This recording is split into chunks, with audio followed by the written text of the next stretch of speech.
Bonjour, Baz Fekodi, Titine Jolie, en direct de Kinshasa, capitale de la République démocratique du Congo, notre cher et beau pays. Émission Nabiso Yalelo, notre assemblée générale. Yaba Fekodi, c'est Yalelo. Tokobeta, Lissoule Tali, Kumba Marté Bakole, Ouagoubouda, Nigeria, Wana. On va parler également, dans la deuxième édition, il y a compétition à karaté à niveau, il y a attente, il y a Lukunga. On va parler de la Lina Foot, dossier V-Club et Amadou Diaby. Amadou Diaby, on va parler également de lui. Coupe d'Afrique U20, notre équipe nationale est déjà en Égypte. On va parler aussi de ça. Guibou Kassa, l'entraîneur, quelques nouvelles de nos léopards au niveau de la club Nabango. Et on va tourner pour parler du dossier Simo Banja, son passage dans le plateau. Il y a Canal Plus, c'est Charles Mbouya et les autres, tout ce qu'il avait dit. On va essayer de décortiquer ça ensemble avec vous. Simo Banja, Simo Gol. On va parler ça ensemble. Mais avant tout, je voulais saluer Maman Christina Ndiba et Georges Kassireka depuis les États-Unis. Pourquoi pas Eloge Kupanda Makombo, également na Pesio Mbote. Maman Nouchka Mbaka, il y a Georges. Il y a Moutoudang Moko, na Pesio Mbote également. Batutu Bolinga Afekodi, na Pesio Mbote. Maman Nanou. Il y a Rodriguez Chikuna, na Pesio Mbote, Galvin Galvino. Un grand merci à Fekodi, surtout au Bolinga Baz Fekodi. Merci Nabiso surtout, restons fidèles à l'émission Nabiso. Donc, vous allez décider parce qu'il y aura des révélations. On aura toujours l'habitude de faire concernant ma camus de Saliko Bunda. Avant tout, je commence avec lutte libre. Le président Eric Nziambi a été élu dans le comité. Il y a Afrique, il y a lutte, avec qui pense se félicitations à Basala qui congrès na bango, il y a lutte au niveau continent Afrique, au niveau Maroc, félicitations à Yé, je pense va mettre Chouga, va mettre RDC, va mettre Kowe, va mettre Miroir de Bandal. Merci de la participation Nabino côté kuna pour la lutte associée Moko ya bana Congo à du poste na niveau la Confédération africaine ya lutte associée. Merci côté kuna. Martin Bakole à 5 jours ya combat na Nigérien à Djangba est fait à niveau déjà parce que ça dit qu'on a les publicités bandits, le combat d'avant combat de jeu bandits, ça bouge de gauche à droite et nous devons être quand même fiers d'avoir Martin Bakole comme moi Namboka. J'ai vu comment le Nigeria ont préparé au événement mais chez nous au Congo apparemment Martin Bakole n'est pas vraiment soutenu bien qu'il y ait un sport individuel mais il représente la nation congolaise vraiment on sent pas le nouveau Mboka appui. Moi je parle pas de l'argent mais tout sentir qu'il y a appui qui est pour appuyer Martin Bakole on n'a pas vu ça merci. Je voulais également préciser une fois de plus les vidéos que Martin Bakole est en train de poster, toutes les images de Zobi Nabina, n'a rien à voir avec la carrière professionnelle. Il y a un moment de temps, c'est un dingue de se détendre. Il a préparé professionnellement le combat Oyo, n'a pas boxeur, il y a qualité. Donc, c'est confié na bunga côté kuna et je signale aussi c'est Ilunga Makabu Junior qui est le tout premier Congolais avec la nationalité congolaise à la champion du monde. Dans la discipline surtout. Les Nzonzi, l'équipe, mais ce sont des Congolais, mais là-bas, ne battent pas français. Les autres, ne battent pas comme ça. Mais le tout premier Congolais a son titre mondial dans la nationalité congolaise, c'est Junior Makambu. Je vais vous poser une question. Deuxième édition, il y a karaté, au niveau, il y a Lukunga. Karaté Club Chichi a remporté titre premier. Félicitations à tous les karatékas. Il y a Karaté Club Chichi, au niveau de Lukunga, nous sommes dans Mbinza, commune Kinshasa, Barumbu, Kitambo, on prend Lingwala, Batutu à côté Kuna et Mongafula aussi, commune de Mongafula. D'accord. Félicitations à Karaté Club Chichi, Lina Foot. Troisième journée, championnat national, troisième journée, et Bandi Lelo. L'affiche est composée na Simba de Kolezi, Azobetana Don Bosco. Il y a Tanganyika, Obetana Ranger de Kinshasa. Tanganyika toujours du Katanga, Obetana Ranger de Kinshasa. Lupopo du Katanga, Obetana Maniema Union de Kindu. Les aigles du Congo, Orbeta, Natepe, Mazembe. Bonne chance, Nabangonyo surtout. Le petit c'est surtout bonne chance. Bobeta et qui est bientôt 5 cette fois-ci Tomeka comment un peu le championnat s'est déroulé différemment. Nous sommes conscients. Tant etikali mukie bako senga dérogation et nous le savons que bako accorder bango dérogation mais to sengi régularité ezala na niveau constat to sali na niveau ya Fekodi apparemment les arbitres au bazouta na province bon se comporter bien au terrain que les arbitres bazana Kinshasa na kabolité mais ça constat to sali les arbitres au la province sur ba pesi bango match bazo se comporter très bien que ba oya Kinshasa ba koma ba ami ba président ba club ba koma ami ba président ba club ba koma ko courir derrière ba match ko luka pesi ba match zo betama ko pona ba match ni ba chabango donc ça constate aussi côté kuna toujours senga un peu du série na niveau ya Fekofa pe na niveau na foot. On avait parlé les dossiers, Dieu merci, Dieu béni Ndongala entre TP Mazembe et entre le Popo et Ranger. On ne peut pas parler de TP Mazembe parce que le Mazembe a son joueur à Ranger. Le Popo avait un joueur contre Sili. Par magie, le joueur a aussi ceux qui na équipe, ceux qui comment son équipe en gros, à l'équipe na Ranger ou comme Mazembe. Et le dira va transférer qui vraiment respecté. Mazemba joueur, il ne peut pas qu'il y ait la réserve de niveau Fekofa. Fekofa a tranché, il a fait faire à Mazembe, mais a respecté le nombre de greffe qui ont sauté. Mais Mazemba il a manégé avec une chose, Mazemba a gagné 1-0, DCP monté ma pemi banadora, ba côté sous réserve. Na même dossier, j'ai débéni Ndongala. Il y a année passée, le Popo à côté qui année au Lupopo Imana à côté ci dossier sur les mêmes joueurs. Alors, on a compris que l'aventure qui a matérialisé, mais à niveau Fekofa, et même dans combo. Donc, le papa n'a raison. Pourquoi on n'a pas donné raison à Lupopo? Pourquoi Mazembe a profité de. Comment l'Inafoot avait donné raison à Mazembe au détriment de Lupopo pendant que Lupopo n'a raison? Parce que si réellement Mazembe a raison, notre transfert à joueur Wana. Il m'a dit que réserve. Et là, vous avez Ranger, le président Lambert Osango, administrateur il y a administrateur, il y a DCMP. Bobo Senelo Kwanate. Secrétaire Ranger, c'est un Imanien. Secrétaire Ranger, c'est un Imanien. Soki Bomoni Imana. Soki Bomoni Imana, a celle sous réserve dans le dossier, même joueur. Des saisons d'affilée, même les joueurs bossent à la réserve sur lui. Vous ne voyez pas que même Naïmo peut jouer, il faut suspendre nos joueurs. Yémo peut nous jouer, il faut tuer nos pimbeni. Non, on reconnaît qu'il y a faille et une organisation, mais tout le monde peut améliorer. Tout le monde peut améliorer. L'Inafoot a été battu, il faut qu'on fasse des battu. Nous sommes jusque-là. Je pense que le seul pays où tout est dans le monde, mais comment on fournit les joueurs à la Kaka. C'est ça qui est abyssal. N'a pas payé monsieur les Kamakambouya na kosala ka réserve pour fournir les joueurs. C'est ça la société. Biso ezakaka. C'est parce que l'Inafoot, on sala ba gaffe na ye, azo continuer ba buzoba na ye, ezo simba kaka te. Donc toujours l'élection il y a le niveau Fekofa et Kende Liboso et puis Sabiso vraiment côté on c'est bon. Banave ya vers club a courir dangereusement comme Akasu. Le président Amadou Diaby a démissionné qui? Bizarrement, jusqu'aujourd'hui, beaucoup de dossiers, il y a des joueurs de Vita et Zakakapa Amadou Diaby. Il ne faut pas oublier que les dossiers sont sur prime, il y a des signatures, des joies, mais des bêtises avec club. Et aujourd'hui, Amadou Diaby a démissionné, le président Moussou a eu ça à l'intérim. Mais il y a beaucoup de joueurs qui dépendent de Kaka, administrativement, ils dépendent d'Amadou Diaby. Et aujourd'hui, Amadou Diaby, il peut faire un sale coup avec club. Avec club, ça sert à rien au Kende de gauche à droite. Comité suprême avec club, Bokende Bosololana, Amadou Diaby, bon éclaircir le dossier Oyo.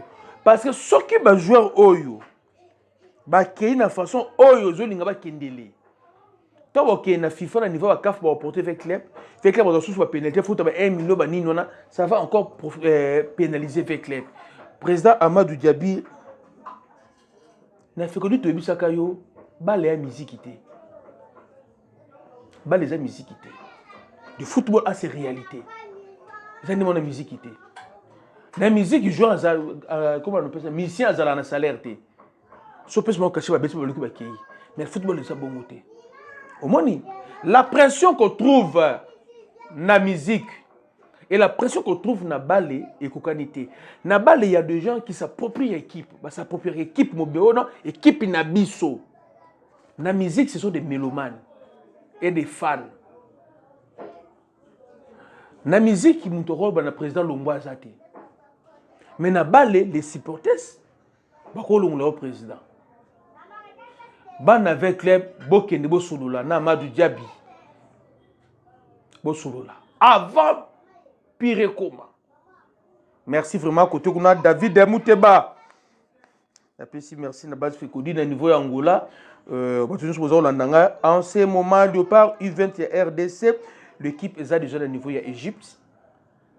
Bon beto le 2 na Ghana, bonne chance na bango. Mais avant tout, le coach Guy Boukassa a signé contrat officiellement dans le gouvernement congolais. C'est pour la première fois l'entraîneur et l'équipe d'âge a signé contrat. Et maintenant, nous voulons que le contrat wana est vraiment respecté. Tout le monde a une image. Guy Boukassa, le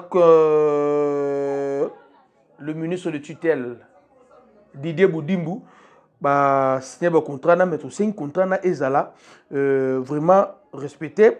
Bana nabiso ya event, c'est que vous ne savez pas, bana wana baza suivi par ba manager ebele ya makasi pe à bien. C'est l'avenir de notre football, le football congolais, il se jouer dans le groupe wana monana. Et le groupe wana sera renforcé na ba jom susu o ba yete parce que compétition beta mala ba date FIFA et permettre bangote ba club ba libérer bango. Alors, compétition, nous devons prendre ça au sérieux. Parce que l'avenir du football congolais est Zawana. Ce qui te remet la Coupe d'Afrique à 2018, à 2029, tant que tu es mondial, nous avons une équipe première. Et bien, une équipe première, bah, Okita. À vue âge, puis contre-performance dans le club.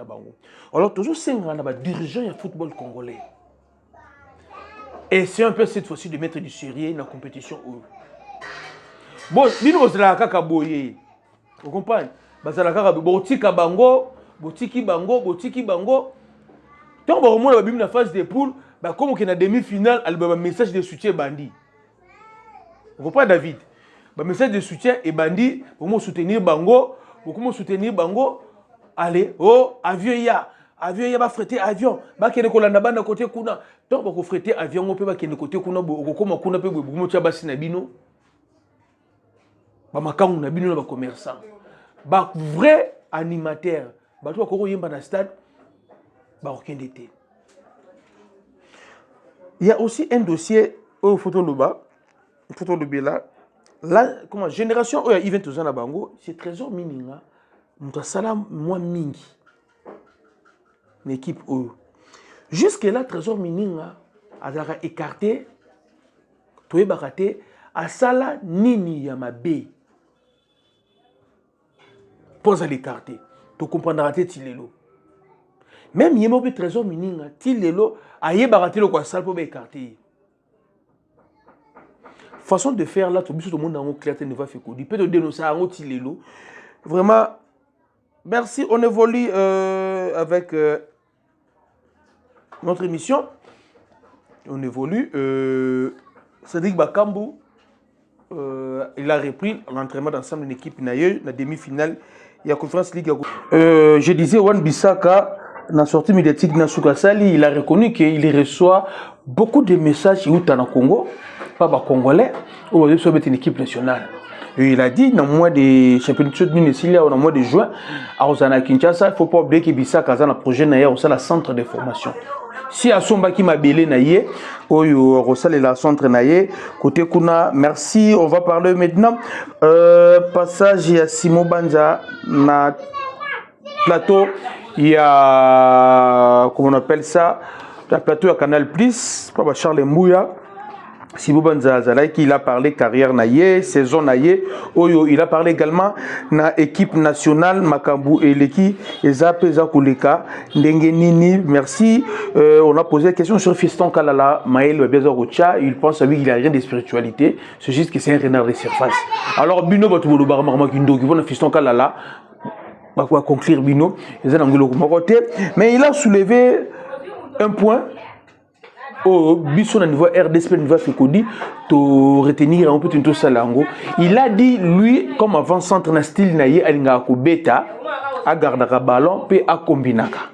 A ko beta na pe à profondeur, a ko beta pas profondeur mais a gardaka ballon pe a kende. Il a également dit que il y a linga ko beta na moi numéro 10. F na numéro 10 pour combinera naïe. Je sais que Eloko va te belé peut-être vous allez compter vraiment tina Fekodi parce que biso on va Fekodi ti le autre le numéro 10. Mais ce qui n'est pas Joshua bato on va formation sur la analyse approfondie na application. Il y a un match on va venir que nous 10 ans à la sous-souté et on dépend du système de jeu d'abord placement de joueurs sur terrain n'engue ba ça la mais ce biso ce que tant que tu as une authenticité na biso tu le numéro 10 alors Joshua Beleni n'a pas se montrer ce que Zali ba Beleni c'est toujours Joshua to au point pour le numéro 10 Joshua oh t'es maman ba 10 à la sous-souté ce que Simon Banzalomi il y a linga comme numéro 10 na mukuse numéro 10.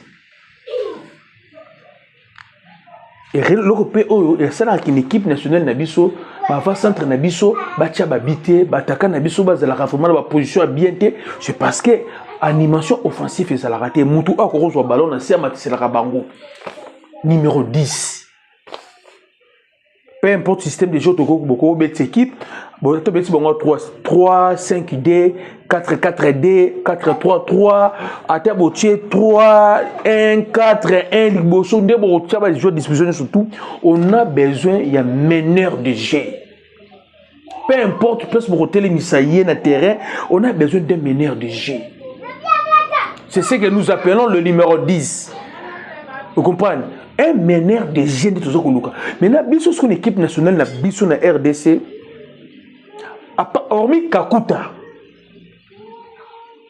Jusque-là, l'entraîneur n'arrive pas à trouver les bisous. Nana koko chawana beta poswana.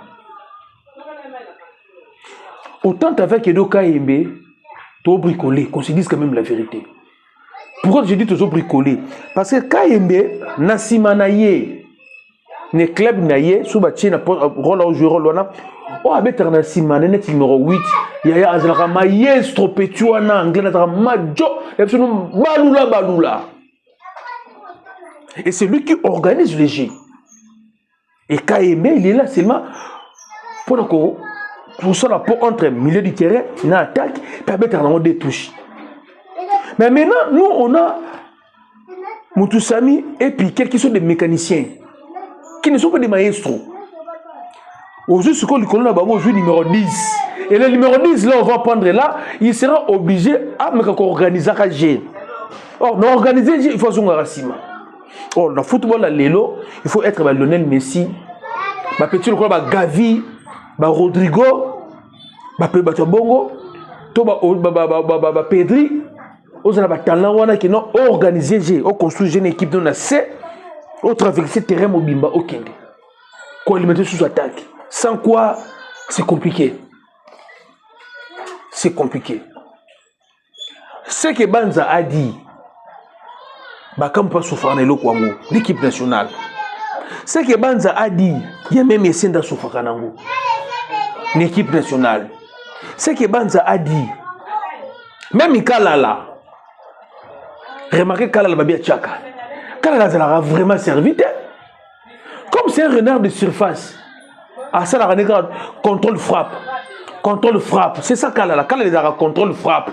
Contrôle frappe, sur contrôle frappe, et tout est quota.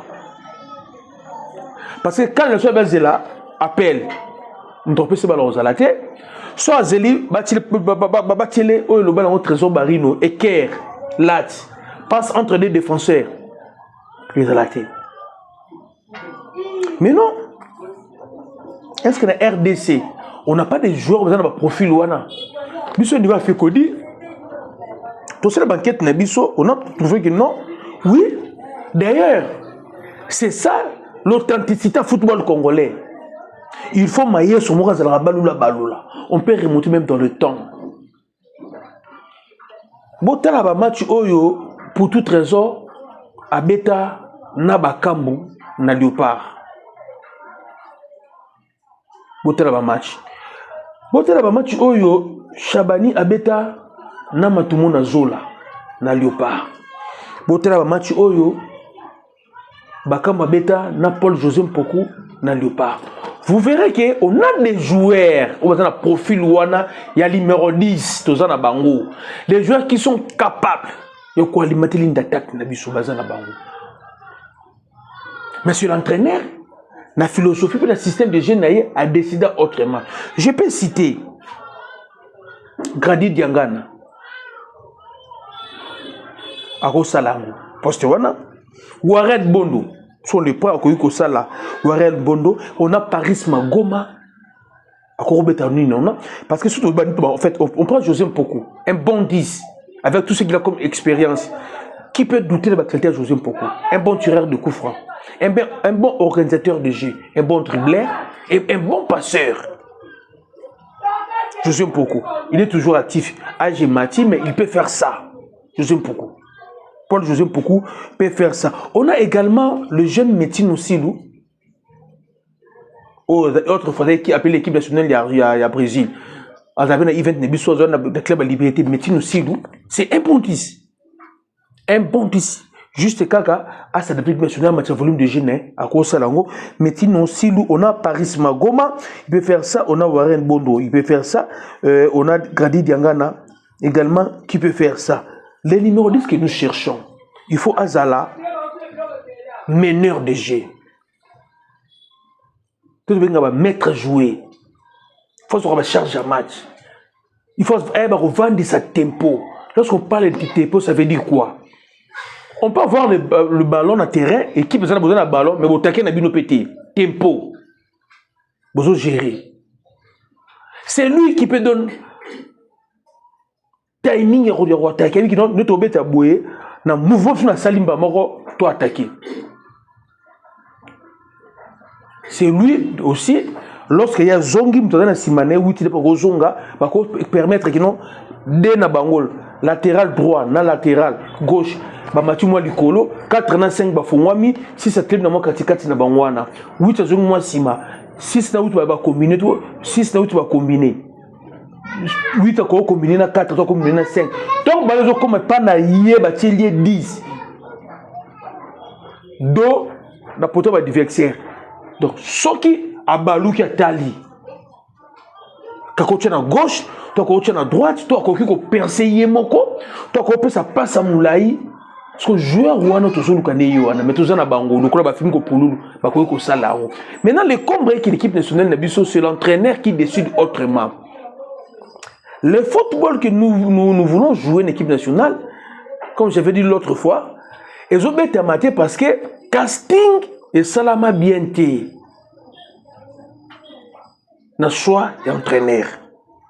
De ce qui serait fait Cody. Chez nous, on recrute les entraîneurs pour un profit. On a un entraîneur pour un coupe dans son pourcentage. Et on sacrifie le staff technique. La direction technique nationale ou le directeur sportif équipe nationale, c'est lui qui il faut au four et au moulin dans le recrutement et entraîneur équipe nationale. Un directeur technique national, un directeur sportif, tout un club, a une philosophie à club, a une club de Betaka, a une club de Nezalaka. Donc on va lancer appel d'offres. Bah il dit que tous on a besoin qui ne peut mettre à bouer. Tous on le entraîneur à profil bouer. Et ça on dirait que non Mourinho, José Mourinho a qui entraîner na Barça. Yebisangai. Vous êtes un de Mourinho qui entraîner na Barça et que Simba. Vous assure. Mourinho a qui entraîner na Barça. Donc beaucoup comme ça entraîneur il y a tout beaucoup de ça comment on appelle ça beaucoup de entraîneur moko il y a équipe de jeunes il y a Barça à celle d'exploit n'est bon même na Real parce que na Real kuna bazana façon ba betaka bazana façon ba betaka nous RDC tout na façon surtout betaka na façon ba jouer tout ça na bango batu ba kina reçoit des sabres bazora des sabres na profil na bango moko des sabres lorsqu'il est venu aye na philosophie oyo aye alors le philosophie a des sabres na football na biso tolo ba vérité ils ont quoi cadrer na ngoté mais ils ont que non karma na ye rigueur atie Tamusala, Makamutu, et ça qui non Makamutu qui est dans le bosso. Mais en réalité, la philosophie à coach Nabiso des sabres. La philosophie à football Nabiso RDC est aussi malamutu. Heureusement pour lui, les sabres à coûter n'a pas joué peut-être votre poto. Imaginez-vous que non à l'époque si des sabres il y avait des matumons dans Zola Room, des trésors pour tout. Bonjour bah des types même polybongo. Mais si des sabres ont problème de jouer. Souvenez-vous de 98, le Burkina Faso. Tu remets match à la 3e place. Ton équipe est cocaté. Au début, comment on appelle ça? Ton équipe est cocaté. Non, avant ton longwa. Tu te longues en Afrique du Sud, je pense. Tu te longues en Afrique du Sud. Ton équipe est cocaté. Au début, maman là, le ban sur le terrain. Fiche mougon en vie. Tout dans fiche mougon. Le voulait besoin encore en vie. Avec ce ban en main. Tu bête belle toyebi. Parce que les jeux quand tu nous sadis na fait tout na terrain ils ont concordé. Les Sud-Africains le football anglais ça veut dire quoi? Beaucoup d'engagement physique rapide kakabongo mais c'est quoi nous sadis à joueur na biso que non bon potana ba bon kanga bango non mama bi non papa tout que ma voiture to sala biso to bintu bettra balé na biso excusez-moi nous sommes tous les deux à la biso. Tous les deux qu'il faut 8 ans, 6 ans, 10 ans. Tous bêta, bêta. Le numéro 10 que nous cherchons. Dans le football, un 10, c'est lui qui va vendre tempo. Et il faut la passeur, il faut la buteur. Mais sur tel net au bêta boué, nos médiateurs ne sont pas des buteurs. Or, un numéro 10, c'est un buteur aussi. Un numéro 10. C'est un buteur. Et numéro 10, c'est un bon passeur. Je vois statistique équipe nationale Nabiso. Ba médiateur Nabiso. Bazan a combien de passes décisives? Tout ça la polémique qui était dans le dossier. Vous comprenez David? Ba médiateur Nabiso. Bazan a combien de passes décisives? Ce qui prouve que ba dire ya Banza a raison. Il nous faut un numéro 10. Tout le monde a complaisance. Tout le monde a millé relais Yamakasi. Bah, autres gens ont jusque là. N'a rejoué rôle au Bassimo Banzazo Lukela. Bah, au Kangote. Donc, tout bon ça. Comme ça veut dire quoi? Il faut que l'entraîneur travaille plus. Il faut que l'entraîneur ait qu'ende que Lukela bi souvent jouer un rôle ou na Bazali. Ba Pecho ba Fimi ko Pululu. Ba Warel Bondo. Ba Diangana. Pourquoi entraîneur appelle ça garder Diangana confiance? C'est ça aussi la question. Pourquoi appelle ça confiance?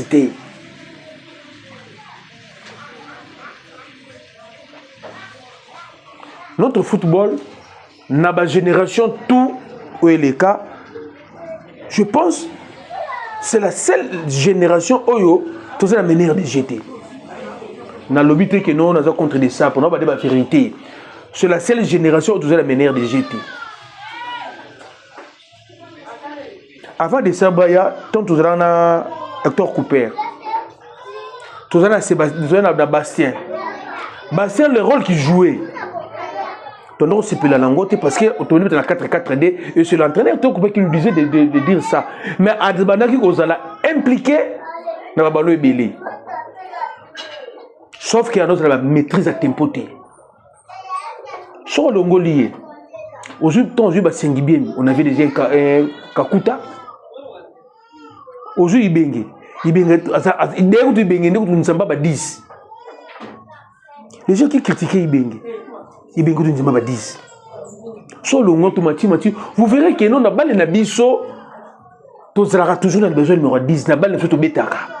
Peu importe le rôle européen, c'est un terrain, mais tu auras besoin numéro 10. Ça veut dire qu'un technicien tout fait. Nous jouons avec des sables pour toujours gagner, mais on n'a pas de techniciens au milieu du terrain. C'est ça le défaut. Après, c'est ce que Banza voulait dire. Il veut être soutenu par des techniciens de l'équipe nationale.